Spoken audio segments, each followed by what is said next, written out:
د ولسمشر غني د وروستیو پریکړو په طرز کې نوموړي تېره ورځ په بهرنیو چارو وزارت کې د اصلاحاتو په راوستو او د واسطو غوړماریو او خپلولۍ د پای ته رسیدو لپاره ټینګار وکړ. امروز ترین شکایت مهاجرین افغان از وزارت خارجه بود. وزارت خارجه را اصلاحاتش ضرب الاجل داده بودم. بعد از این کلشان به یک اساس امتحان واضح مثل آتش‌های تجارتی وارد ما انتخاب میشن. خو دلته د اجرایه ریاست دویم مرستیال محمد محقق له دندې څخه له لرې کېدو وروسته نن خپل کاري دفتر ته راغلی او له میوند تلویزیون سره په خبرو کې وایي په وزارتخونو کې اصلاحات باید د ټاکنیزو مبارزو لپاره نه وي، پرته له هغې دغه اصلاحات باید وځنډول شي. هر رئیس جمهور در دوران هم که انتخابات شروع میشه باید یک سری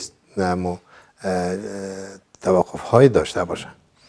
دیگه در اون راستا هم ما اگر این تحرکات در رابطه با دست دادن در وزرای یا در وزارتخانه ها یک تحرک انتخاباتی باشه باید متوقف. که څه هم په دولتي بنسټونو کې اصلاحات د ولسمشر له قانوني صلاحیتونو څخه بلل کیږي، خو دغه اصلاحات د ملي یووالي حکومت د کار په پای ته رسیدو سره د ارګ له لوري سیاسي هلې ځلې ویل کیږي.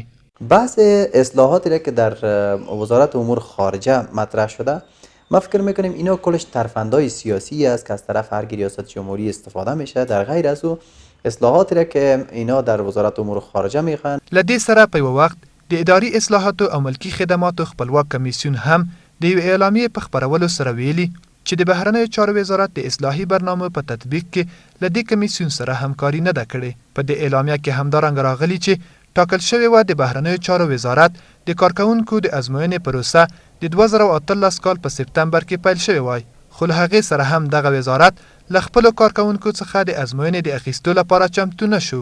خو یو شمېر کارپوهان د ولسمشر غني وروستۍ پریکړې د غصې او کینې له مخې بولي.